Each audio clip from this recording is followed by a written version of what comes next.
Output terminals, base collector. So kung papansin niyo yung base, parehong meron sa input at sa output natin. Okay. So how do we bias this one? This is PNP. So kinakailangan yung emitter natin tsaka base should be properly biased ng forward. So positive dapat ang nandito, negative dapat yung nandito. For it to be what? Forward bias. Kasi gagamitin natin bilang isang amplifier. Okay, how about base to collector? Positive yung base. Positive ang B. reverse bias dapat. Positive sa B. B. Negative sa C. Okay, so it's now an amplifier. Okay, so since it's properly biased, ito-determine natin yung mga kuryente na dumadaloy sa kanila. Okay, so since papasok to, papasok yung kuryente dito. This is what we call I sub E or emitter current. Bakit? Kasi dumadaan siya sa emitter. Okay, next. So dito naman, ano yung daloy kanina ng kuryente sa base? Palabas ba ng base? Papasok ng base? Palabas. Palabas. So kapag ganito, we call that, ano kayang tawag sa kanya? I sub B. I sub B. Yung collector current kanina, saan papunta? Palabas. So we call that I sub C. So we have established three, take note, DC currents. DC current ng IE, DC current na IB, and DC current na IC. But it's properly called I sub E, I sub B, and I sub C. Sometimes, sinasabi ko na IE, IB, and IC kasi sobrang dami ko sasabihin. I sub B, I sub E, I sub C. Okay, it's the proper way to say it, pero masyadong mahaba. Sasabihin ko pero. Okay, so as you notice here, yung emitter current papasok, base and collector palabas. Pwede ba tayo mag-KCL?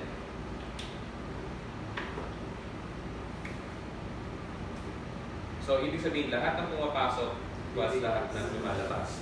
So, sige, dictate nyo nga sa akin. Ano yung mga pumasok? IE. IE. Ano yung mga lumabas? Minus IC. IB plus IC. Okay? So, this is the first formula na kailangan tandaan sa mga BJT. IE, or emitter current, is equal to the base current plus the collector current. For NPN also. Sa NPN, sige, gawin natin yung NPN. Para mas makita natin. Palabas yung arrow, di ba? Okay. Properly bias natin siya. Emitter, base, and collector.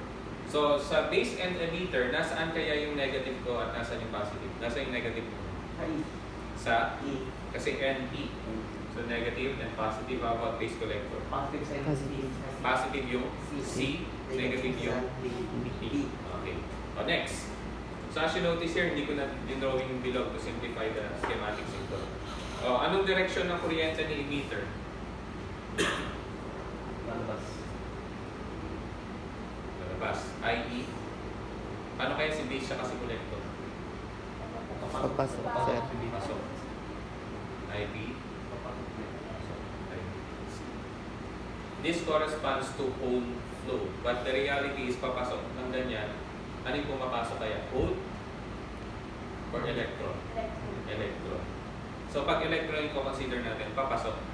But since we're considering whole flow, papalabas siyang ganyan. Oh, how do we state KCL equation sa NPN? Negative is equal to Hindi ganun din. Pareho lang. So it's both applicable to PNP and NPN. Okay. So second formula na sasagutin natin. Anong tawag dito sa symbol na to? Ito yung lambda. Alpha. Ano ba yung alpha na yan? Alpha is what we call the current amplification factor.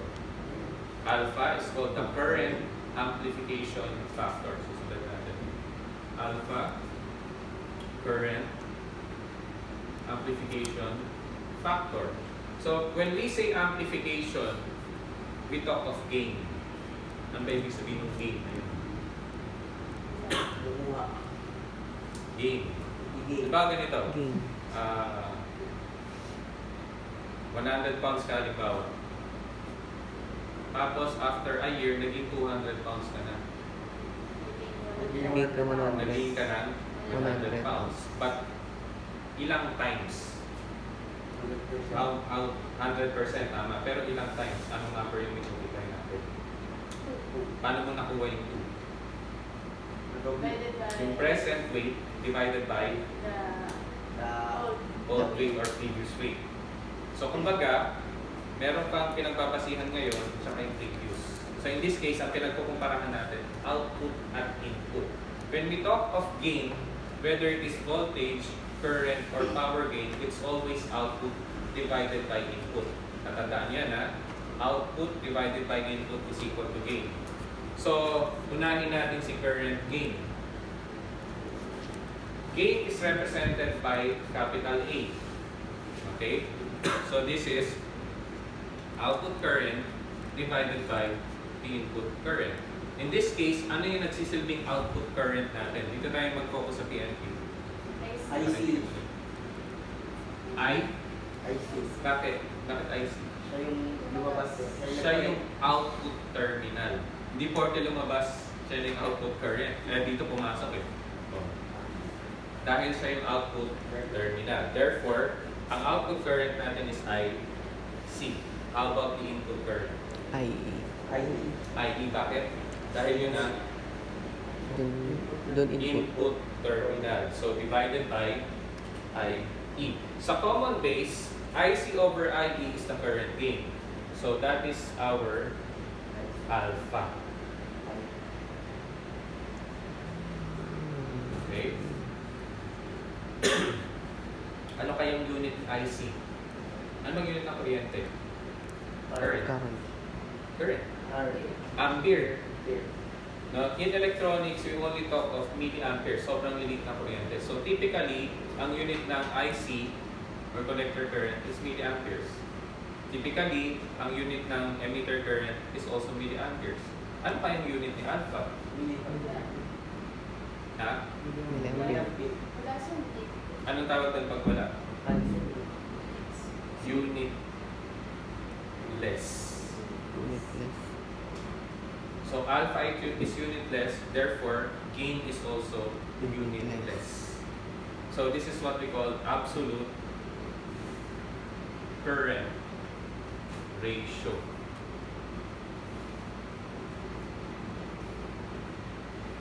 So ibig sabihin niya, nagdi-divide tayo ng kuryente sa kuryente. So magiging unitless siya. So tawag sa kanya is absolute current ratio. Kasi pwede tayo mag-divide ng kuryente sa voltahe, voltahe sa kuryente pagdating sa hybrid parameters. Okay? Next. Take note, ang IE, siya yung pinakamataas na kuryente. IC yung susunod at ang pinakamababang kuryente ay IB. Bakit kaya? Bakit ang pinakamataas na kuryente is IE? Siya yung pinaka-superconductor. Pinaka-conductive yung emitter terminal. So, kumbaga sa kanya nang galing. Yes. So, ito yung pinakamataas. Bakit kaya yung IB mababa? Pinaka-resistive or least conductive. Kaya konti lang yung kuryente niya. Well, this is the second. So, ibig sabihin, if we will rank it from highest to lowest, pinakamataas, susunod, pinakamababa. Which is defined by IE is equal to IB plus IC. Okay. IB is in the range of microamperes. Okay. Typically, nasa picoamperes pa nga minsan. So, ang IC is naka-milliamperes. IE is also in milliamperes. So, magbibigay ako ng simple analogy. For example, ang value nito is 4 milliamperes.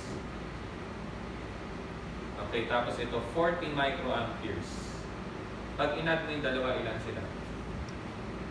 Kailangan mo muna i-convert into milliamperes yung isa or microamperes yung isa. Let's say, i-convert natin sa milliamperes to. Ilan siya? 0.04. Ang unit niya is milliamperes. Kapag in-add mo yung dalawa, ilan yun? 4 point. So halos walang naging effect yung IB natin. No? Parang pinilitik lang, konti lang yung tinagdag. Therefore, sometimes we can approximate IE as equal to IC. Sometimes. Pero ang gusto kong gawin nyo yung exact computation. Iyaan nyo yung IP at yung IC. Pag madali ang computation, pwede natin gawin ito. Okay? O, balik tayo dito. If IE is approximately equal to IC, ano kaya magiging value ng ating alpha? 1. Ha? 1. So, approximately equal to 1. 1. Bakit? Kasi almost equal sila eh. But the question is it less than 1 or greater than 1? Greater than. Tama yun, approximately equal to 1. Greater than. Ano pang mas mataas sa kanilang dalawa? IE. IE. Oh. May ilan sa to? Greater than 1. Kailan pa magiging greater than 1? Kapag ang numerator is mas mataas sa denominator. Less than. So, this is less than 1. Ang typical values, 0.998, which is approximately 1 din naman. Okay? So, yun yung tinatawag na alpha or the current amplification factor for common use. So, ang ginagawa natin ngayon, since this is the input terminal, dito natin lalagay yung signal na AC. Dito lalabas yung mas malaki. Anong napansin nyo sa signal natin sa input at output? Parehas sa positive positive. Okay, ano ba? Sumakat. Nag-amplify siya. Okay? So, common base is also used as an amplifier. But common base is not used as an electronic switch. Okay, hindi natin siya ginagamit bilang switch. So, anong relationship between the input and output? Based on the phase. Based on the phase, what is the relationship between the input and output signals? So, ano ibig sabihin? No phase. Neutral. No body. In phase. Pantay. But the output is an amplified version of the input. Okay? So that is for common base. Next. Ang i-discuss natin in electronics one is yung dalawang configuration. Kasi common collector is discussed in electronics 2. No, kasi it is used as an impedance matching circuit. So meron ang usapin ng impedance doon. The part ng AC yun. No, so number 2. We have common emitter. Okay. So common emitter, ibig sabihin, ang emitter, parte ng input, parte rin siya ng output. Okay. So, I will use NPN. So kanina PNP natin natin. Okay, yan. Okay. Base, emitter, collector. Okay. So, we will use the emitter as the common. So, kinonect ko muna siya directly sa ground for now. But, most of the times, naglalagay tayo ng resistor and other elements dito. This is just used to illustrate the operation ng isang common emitter. Okay. For the common emitter, ang input terminals, base, emitter. Ang output terminals, wala niya. C. C, E. CE. Common yung emitter sa input at output. Okay, so ibig sabihin, yung base is the input terminal or input port, and then collector, dyan natin kinukuha yung output natin. Such that, pag nagpasok tayo dito ng AC signal na maliit, anong mangyari kaya sa output natin? Amplify pa rin. Amplify pa rin. Malaki. But the difference is, this is out of phase by 180 degrees. So pagdating natin sa examples, malalaman natin bakit ito naging negative. Okay? So, meron tayong example niyan, papakita ko bakit siya dito. Determine naman natin yung mga kuryente. So, IE, palabas, kasi it will follow the direction ng ating arrow. How about IB and IC kaya? Si IB muna, papasok kay base, palabas ng base. Papasok Papasok. pa rin, hindi pa rin magbabago yan, no? How about collector? Palabas. Pasok. Papasok na. Papasok kasi IE is equal to IB plus IC. Hindi siya nagbabago. So this is IC. So how do we bias it? Yun. Kailangan natin ng isang common emitter na amplifier. So ifo-forward bias mo muna si base emitter. Dito tayo nakafocus ha. Okay. This is NPN. So N tsaka P. Nasaan si positive? Nasa E. Sa end. Nasa B. Kasi N tsaka P, di ba? So nandyan yung positive. Nasaan si negative? Sa E. Okay, next. Base collector should be reverse bias.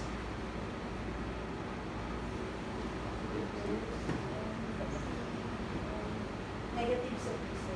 Negative dapat sa B, tama. Tapos positive sa C. Kasi NP. So negative, positive sa C. Okay? But most of the time, ang ginagawa natin, nagko-connect tayo dito ng positive na source. Okay? Sa collector. For NPN. For PNP naman, ang kinoconnect natin dito na source is negative. That is why yung NPN is most widely used. Bakit? Kasi ang supply mo, positive. Kapag PNP yung transistor mo, ang supply mo, negative. And most of the power supplies, anong binibigay na voltage?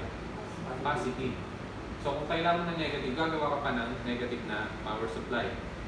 So maybe gagamit ka ng 79XX na series na IC regulator. Okay. How about the common emitter? Ano kaya yung kanyang amplification factor? Kanina alpha. Ano kaya ngayon hulaan nyo? Beta. Beta. Ano kaya yung beta kaya equals saan? Beta is a current amplification factor ng common emitter. Beta is gain. So palaging output over input. Ano ang output current natin? IC. IC. Input current. I. I. Output IC. Ano ba nagsisilbing input terminal I. na?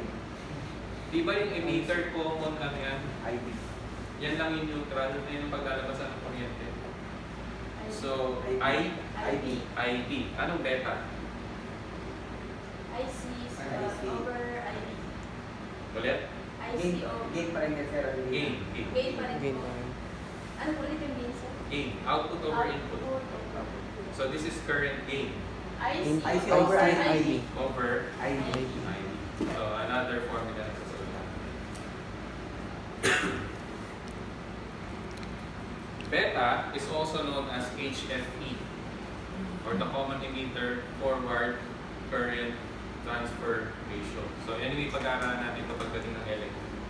All you have to understand for now, yung beta is also known as HFE. Kasi hindi pa natin pwede discuss sa electro pa rin. Sa hybrid and pi parameters. Ano kayang unit ni beta? Unitless. Unitless. Din.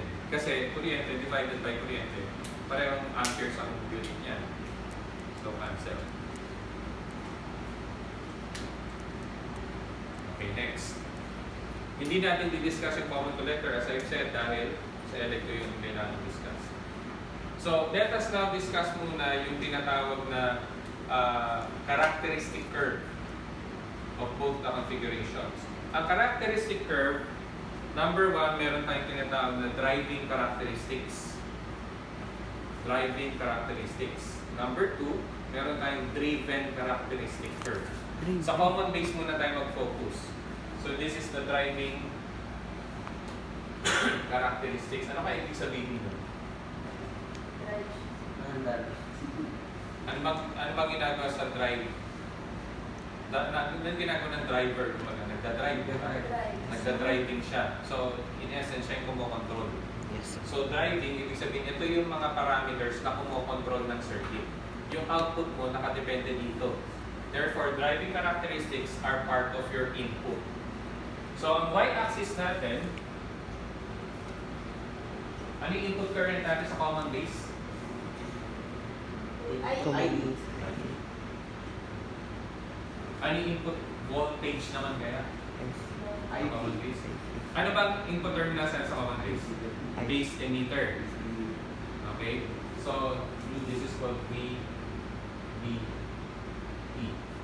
Input current ng common base or input voltage ng common base. Okay. As you notice, ang base emitter junction natin is forward bias. Pag naka-forward bias siya, parang diode, di ba? Anong nangyari sa diode kapag naka-forward bias? At na-reach na yung threshold voltage. Nagko-contact kapag ganun, di ba? So, let's say this is the threshold voltage. Ang transistors are also made of silicon. So, typically, nasa around 0.7 yung threshold. So, pag na-reach na yun, magko-contact. So, habang nag-i-increase yung VBE, anong nangyari sa ID natin? Mataas. So, let's call this VBC. Merong certain na pag-conduct ng kuryente depende sa value ng VCB. Ano yung VCB? VCB is the output voltage. Ano daw ang nangyayari sa voltahe depending on the saturation, on the reaching of the threshold. So, let's call this VCB1.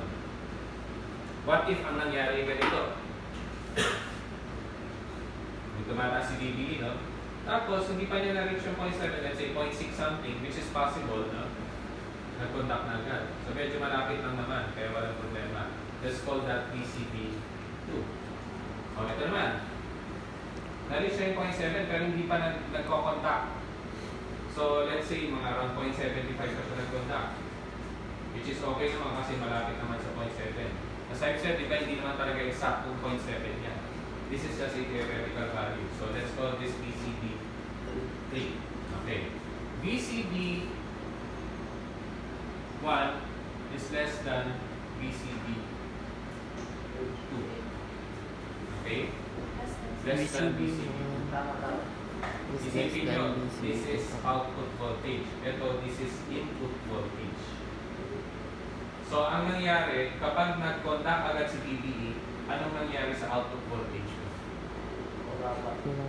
Mababa. Ito yung basahan mo. Diba? Huwag kayo malilito kasi nauna to. Nauna to. Ang pag nag-conduct agad ang ating base emitter terminals, anong nangyari sa output voltage natin? Mataas. Okay? So, huwag kayo malilito. Ako na yung sera.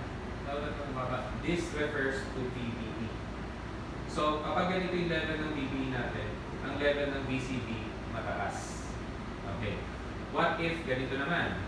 So, anong condition dito ngayon? We're talking of VCB, not VBE. VCB3 is, ano kaya yung comparison ng VCB? Less than VCB1. VCB1. So, less than VCB1. So, kapag late na nag-conduct yung VBE mo, anong nangyayari sa output voltage? Bumababa. Okay? So, okay, malilito doon. Okay? So, this is in, anong unit ng IB? Wala pa yun. Sigawan mo.